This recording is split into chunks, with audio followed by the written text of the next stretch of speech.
আল্লাহ আমার নারীদেরকে কত মর্যাদা দিতে শোনো। এ নারীরা, আমার মা বোনেরা, নিজেদেরকে আজ ছোট করুনি, মজবুত হও আল্লাহ দিনের উপরে।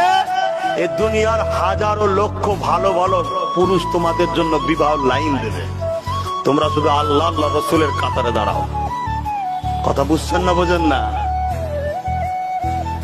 আল্লাহ নবী বলছে শোনো, আল্লাহ পাক জানিয়ে দিয়েছে পুরুষেরা বিবাহ করার আগে আমার বান্দিকে যে আনবে, ওই মেয়েকে যে আনবে, তোমার স্ত্রী যে হবে তাকে যে আনবে, আগে তার থাকার জায়গা তুমি রেডি করো, সুন্দর করে সাজাও, তার জন্য এসে মনটা ভরে যায়। কেন সে তার বাপ ছেড়ে মা ছেড়ে তোর ঘরে আসবে, তোকে কমসে কম এত সুন্দর জায়গা দে, এত সুন্দর করে সাজা, তার জন্য এত সুন্দর পরিবেশ তৈরি কর, সে যেন কমসে কম এসে তার পরিবারগুলোকে ভুলে যে তোর সাথে থাকতে পারে। আর এটা কি হচ্ছে? কিন্তু উল্টো কেস।